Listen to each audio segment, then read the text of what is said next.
Hello ladies and gentlemen, lads and lasses, and welcome to the first proper video on the channel. So with the Euros just around the corner, and Gareth Southgate soon set to pick his first training squad for the tournament, I thought what better way to kick off the channel than to do my 26-man England squad for the tournament in the summer. So we're going to go through it position by position. I'm going to start with the keepers, then we're going to go defenders, midfielders, and finish with attackers. And along the way, I'm going to do people who maybe just missed out, or people who you'd probably expect us to talk about. So yeah, let's get into it. So the first man we're going to talk about is Jordan Pickford, who is England's undisputed number one. Unfortunately for me, because I am a Geordie, he's been very good for Everton this season, I can't lie.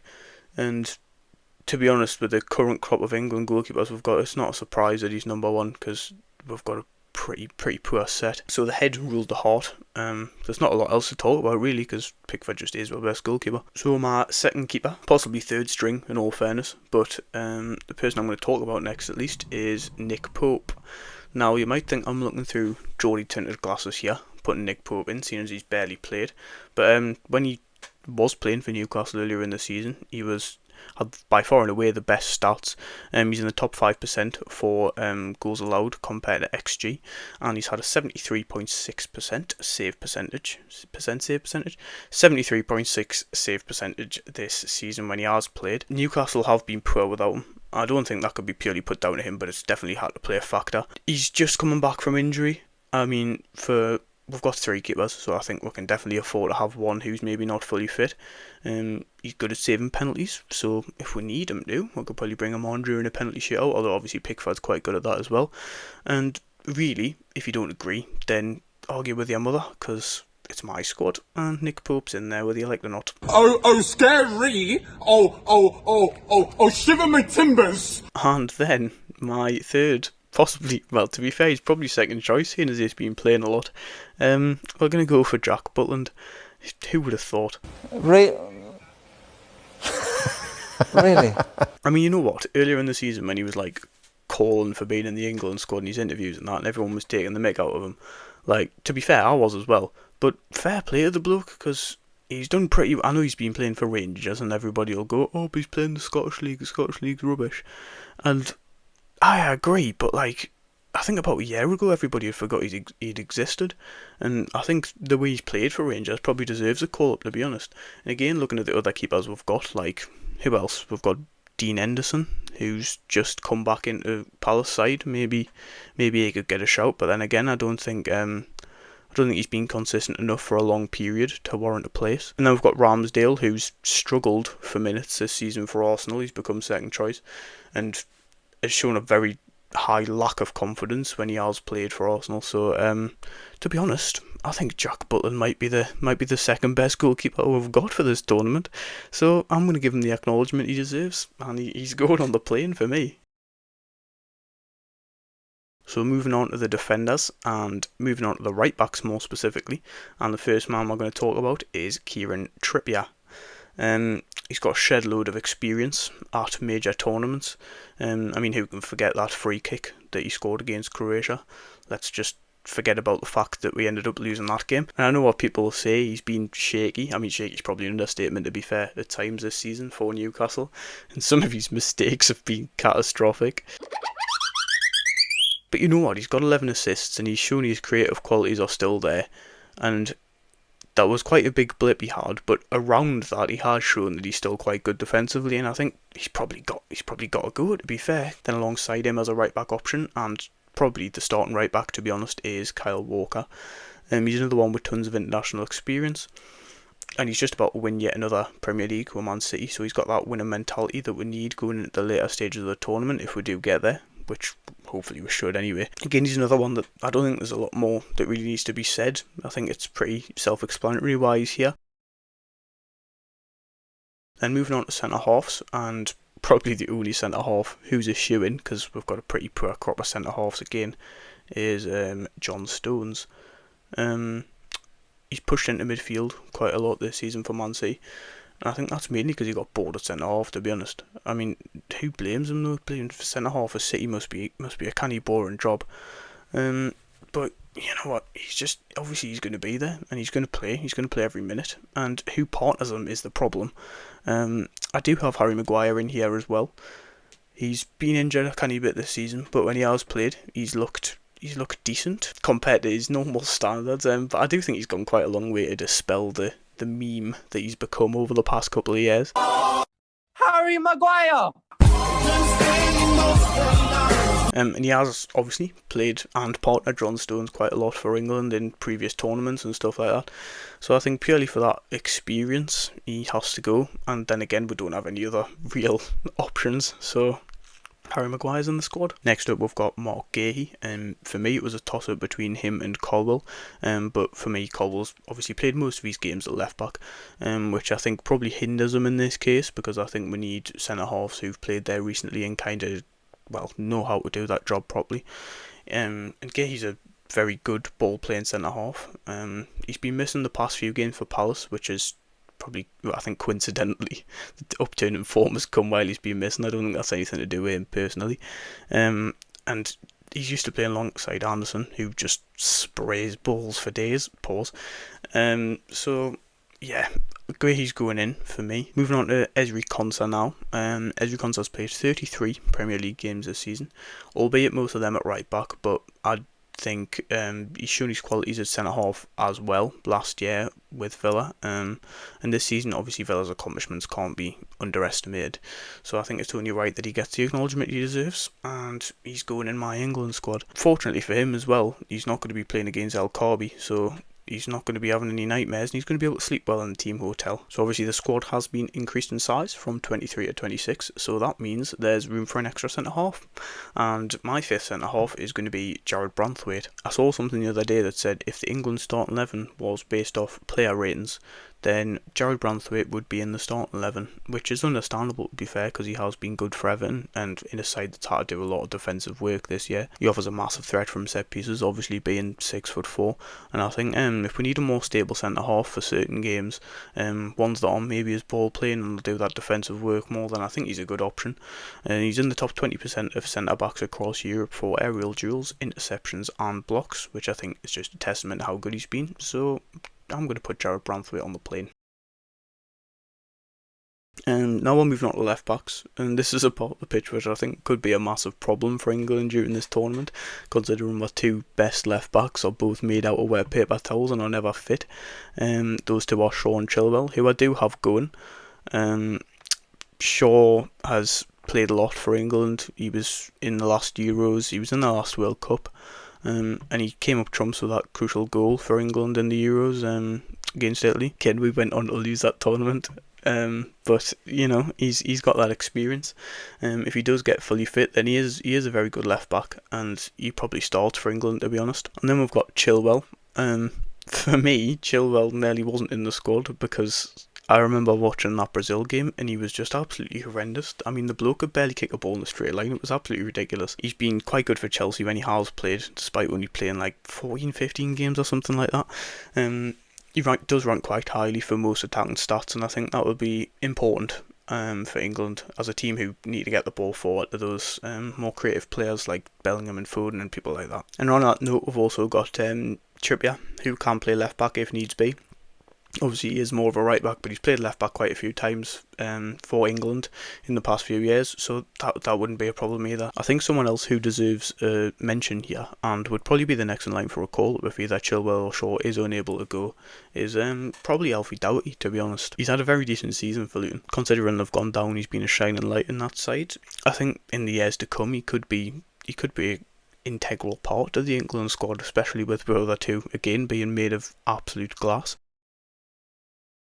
And then going into midfield, we've got the two obvious ones. We've got Bellingham. Not much needs to be said. He's been immense for Real this season. Although I do think, after watching the Champions League games against Bayern, he did go missing in those. So I think it would be interesting to see how he performs later on in the tournament. And we also have Mr. Basmati himself, Declan Rice. Rice, baby! And again, not much really needs to be said. He's probably been one of, if not the best holding midfielder in the world this season, probably just behind Rodri. So Rice is going to go and Rice is going to play, and I don't think there's much disputing that. Then in terms of other centre midfielders, I've got Trent Alexander-Arnold down here. Obviously, he is a right back by trade. Well, in theory, he's a right back by trade, but some of his dependent is questionable, as has been pointed out by many people over the past few years. But I think purely his creative abilities alone mean he has to go, and I think in centre midfield, obviously, there's less of a defensive onus on him. I think that would allow him to just kind of have that creative freedom that he probably needs, and we've seen how good he can be in that role for Liverpool when he has played there. So I'm going to have him down as a centre midfielder. Obviously, again, if we need him at right back, he can play there, especially with our left back problems, and if we need to push Trippier over at any point, then Trent can come in there and slot in quite easily. But obviously, Trent Alexander, I feel like he just has to go purely for his creativity alone. And then the next midfielder I've gone for is Eberechi Eze. I think this might be a one that not many people have. I think probably quite a few people have him on the outskirts, especially how good he's been for Palace in these past few games. I really like him as a player, and I think he's probably quite an interesting option for England throughout an international tournament like the Euros. He's quite a throwback player in terms of the way he dribbles with the ball. He almost glides across the pitch, and it's very good to watch. Although he does normally play as a 10 for Palace, I can't say his skill set suiting an 8. I think he could play there for England alongside Bellingham, and obviously Rice does that defensive work really well, so I think that would allow him the freedom to go forward if he needs to. I also think he'd be a really good option off the bench with that creativity later on in games if we maybe need a goal. He's got 9 goals and 3 assists this season, and he's got 5 shot creating actions per 90, so I think that's something that England can definitely exploit as well. Then moving on to people who've missed out and that you might think should be here, we've got Conor Gallagher. I think he's a run-around merchant with no real technical ability, to be honest. I remember again watching him in the Brazil game, and he just looked a yard off pretty much everyone else on the pitch, to be honest. For that reason alone, I don't know, maybe the international game's just not suited to him because he's been quite good for Chelsea this year, but for me personally, I just wouldn't take him because I don't think he's the sort of player we need in there. And then we've also got Kobbie Mainoo, who for me is just a massive Man United tax, which is the only real reason that he's being talked about.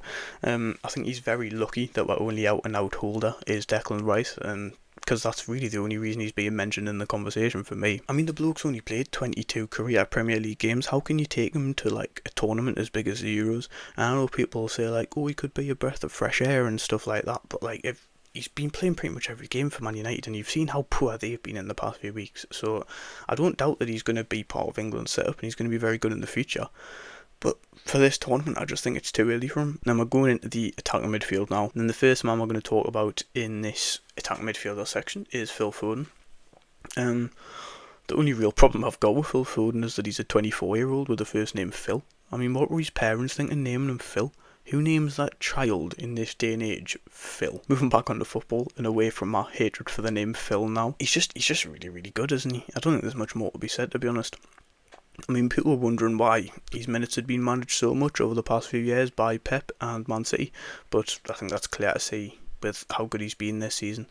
And I just think if we know how to use him right, if Southgate can figure out how to play him, then he's probably going to be the key to unlock most defences in the tournament, to be honest. That space in between the midfield and the opposition's defence, he's just so good at playing on the half turn in there. And I think he's the key to England winning the tournament, alongside obviously the likes of Bellingham and people like that. And then we've got Cole Palmer from Chelsea. This is possibly the most impressive full debut season we've ever seen. 21 goals and 10 assists in double figures for both. I believe he's the first ever Chelsea player to get double figures for both goals and assists. I could be wrong on that, so don't quote me on it, but I think I've seen that somewhere. I am stupid. I think it'll be interesting to see how Southgate uses him and Foden, and I think Palmer is better out wide than Foden is out wide, but Foden's better in the middle than Palmer is in the middle. But obviously if Palmer does play out wide, he normally plays on the right, which is where in theory Saka would be playing, so I think it'll be interesting to see how Southgate handles that kind of dynamic. I also don't think Southgate's smart enough to see how versatile Palmer really is and how he can play in multiple different positions across that line. And to be honest, I think that's the main reason that he's going to end up on the bench, really, because if you look at it on form purely alone, then he's probably got a shout for starting. And we've got James Maddison. He's been in shaky form recently, just like the rest of his Spurs teammates have. They've had a bit of a collapse towards the back end of this season and missed out on Champions League football because of it. But Maddison also plays in midfield as well as a 10, and I think that versatility is really what gets him over the line to go to this tournament. We saw in that Belgium game when he came on and played alongside Bellingham and Rice, that dynamic seemed to work really well, so I do think that's something that Southgate could exploit. Because of the other options we've got, I don't think he starts. If he was in better form coming into the tournament, I definitely think he would have had a shout for starting, but I think he's probably on the bench, but I do think there's certain opponents and certain games that I think suit Maddison, and that ability to just like pick a key pass and unlock a defence or something that I think will and should probably be exploited by Southgate. We're going to move on to wingers, and the first winger we're going to talk about is Sir Limp-Solot, Mr. Bukayo Saka. He's got 16 goals and 9 assists in the Premier League and 4 goals and 4 assists in the Champo. He's played almost every minute for Arsenal this season, which is probably the main reason why he spends all of his time limping. But I do also think he'll play most minutes at the Euros too, and the outlet that he gives England on that side, and Arsenal for that matter to be fair, but the outlet that he gives is something that can't be underestimated. I mean, when you give the ball to him, he often attracts 2 or 3 of the opposition defenders, which I think is probably quite important, especially for England, in the way that we want to try and unlock the rest of that fluidity going forward. And also, if we want to go more stable, then Saka's a good option, because he's actually got, which surprised me a little bit, but he's actually got very decent defensive stats compared to the rest of wingers. If we're looking to tighten up later on in games, then Saka's a good option there as well. Next up, we've got Jarrod Bowen, who has been on fire for West Ham at part of this season. He does play on the same side as Saka, which I think is probably why he's a backup here, because I don't think he gets in ahead of Saka. But he does offer something a little bit different. So if I'm looking for a goal later on in the game, I think he's an interesting choice to bring on due to his directness. He has also played through the middle quite a lot for West Ham this season, especially with Mikel Antonio being injured and things like that. But I don't think that's really something that will be needed for England due to the fact that we've got 3 strikers. But then again, it is only a positive. And on the season he's had, so he definitely deserves to go to the tournament in my opinion. Then we've got the first out and out left winger, and possibly the only real out and out left winger in the squad. And that's going to be Anthony Gordon. Now, for Nick Pope, a lot of you might have said that there was Newcastle bias going on there, but I'm not even hearing it for Anthony Gordon. He's been so good this season, and his ability to take on a man 1v1 and be direct and get a shot off is the sort of thing that England need going into a tournament. And we don't really have a lot of other wingers who can do that kind of thing other than really Bowen, but then again he's going to be a backup. So I genuinely think there's a shout for Anthony Gordon starting for England on that left hand side, because he offers something completely different, and I'm not sure how international defences will be able to cope with that, to be quite honest. But if he doesn't start, he comes off the bench, and he's a very dangerous and lively option, so I think it's a win-win taking Anthony Gordon to this tournament, to be honest. The only real competitor for that place in the squad is currently Rashford. Again, we've seen how bad Man United have been in recent weeks, and Rashford has been pulled up for being very lazy, and I think that's something Anthony Gordon isn't. You see most games his determination to win the ball back when he loses it, so I think again that's another thing that can only be a good sign for England if we do take him. To be honest, I just really love Anthony Gordon, and he's proved a lot of people wrong, considering most of us out there said he was going to be a flop when he first came to Newcastle, so have that. Oh, sorry. Oh, I'm sorry, don't hurt me. And then lastly, in the winger part, we have Grealish. I'm going to stick him in, because with 3 wingers already in, and Foden and Palmer who can also play out there, I don't think there's as big an onus again on having another fit winger. Obviously he's just come back from injury, there's a possibility he might not be fully fit for the tournament. I think I'd prefer him in there to having someone like Gallagher in there, who I think, to be honest, just wastes a spot. And obviously Grealish does have something to offer if he can get himself fit. I think his individuality is something that can benefit England again for drawing defenders in and winning fouls and things like that high up the pitch. The only problem with having Grealish in the squad is that there might be like a couple of Gaza situations where he ends up getting the rest of the lads drunk or something like that in the team hotel before the game.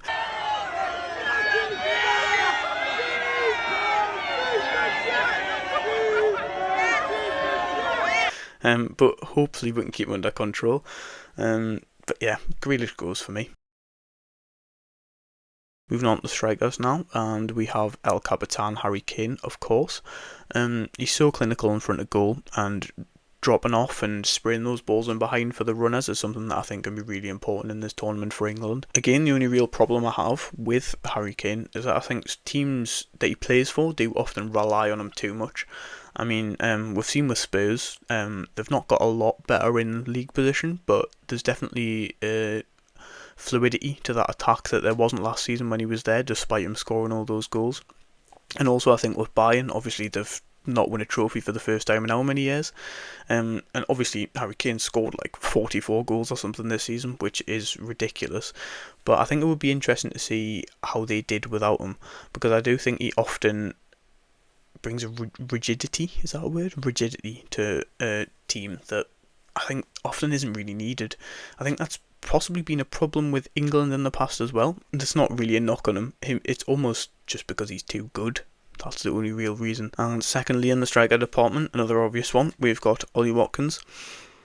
He's been absolutely unreal this season.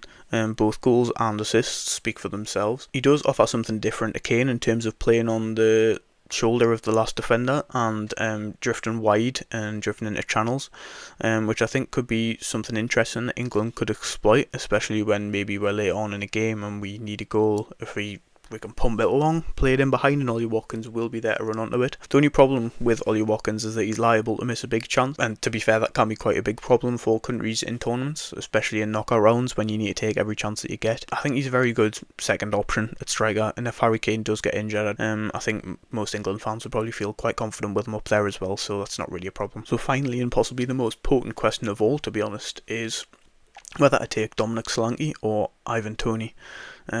This is a question that has divided England fans' opinions across the whole year, really, now.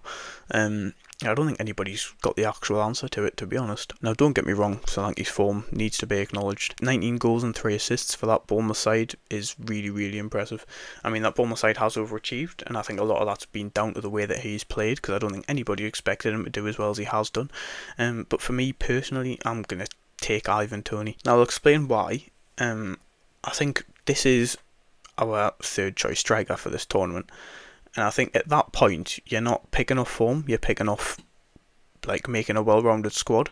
And I think looking at the other options we've got in Kane and Watkins, I think Toney is the most different of that. I mean, the likelihood is he's not going to play anyway, but if we are building a squad, we need an array of skills that can perform an array of different situations, and I think Ivan Toney's probably offers more different than Watkins and Kane do, than Solanke does, if that makes sense. I think Toney's ability to bully defenders and make the ball stick up there is something that Solanke also does, but I don't think he does it quite as well as Toney does. And to be honest, that's really the only reason that he makes it into the squad ahead of Solanke. Diversity in strikers is something that we can definitely utilise, and having 3 strikers who are completely different is a weapon that you can't really go wrong with, to be honest. And again, that's not a knock against Solanke at all, because again, Solanke's been unbelievable. So with that Toney selection, that marks the end of my 26-man England squad for the Euros.